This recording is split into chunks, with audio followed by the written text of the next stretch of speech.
Si llogaritet zakati I mallrave tregtare? Është për ta theksuar edhe një herë, domethënë çështja që nëse njëri për se si llogaritet zakati I monedhave monetare, për të sqaruar një pjesë, domethënë që njeriu do të jap 2.5%, aq sa çepet për arin dhe për serbën. Për shembull, nëse njeriu ka pasur në gjendje për një vit 10.000 euro, kur plotson vitin hënor, sepse llogarit bëhen sipas vitit hënor, për shembull, nëse në 20 Ramazan plotson vitin, shikon dhe ka në gjendje 10.000 euro.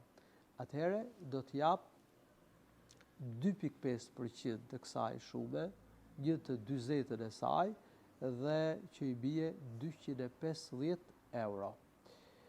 Edhe për shtesat, nëse ka pas shtesa, për shembull në fillim të vitit ai ka pasur, le të themi, ka patur në fillim të vitit 8.000 euro. Por ka pas shtesa gjatë vitit dhe janë bërë 10.000 euro. Atëherë, kur plotson vitin, do të llogarisë edhe ato që ka patur gjatë vitit, por edhe shtesa, ato që ka patur për një vit në gjendje, dhe shtesat gjatë vitit, do t'i llogarisë në total dhe do t'a jap një herë zakatin e tyre.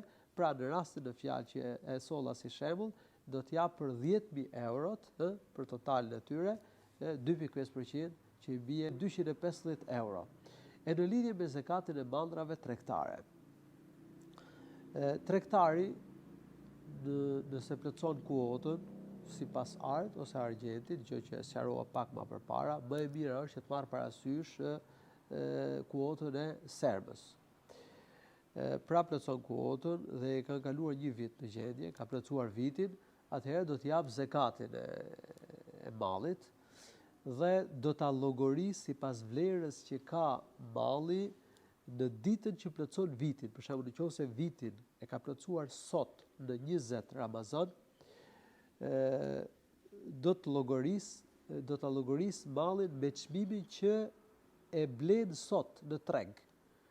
Qoftë me çmimin e shumicës nëse e kap me çmim shumice, apo me çmim pakice nëse e kap me çmim pakice. Pra, me çmimin që do ta blente sot këtë mall, jo me çmimin që e ka pas ble, as me çmimin që do t'u shes njerëzve, por me çmimin që tregtari e blen vet në këtë ditë, në ditën që plotson vitin. Për shembull, nëse një tregtar ka një shumë totale që arrin 10.000 euro, ai do t'i nxjerrë si zakat 250 euro. Do të llogarisë artikujt e tregtar që ka, nuk llogariten këtu vlera e dyqanit, nuk llogariten këtu materialet që I ka të nevojshme për shitjen e mallrave, por llogariten vetëm artikujt që I ka për tregti, që I ka për shitje.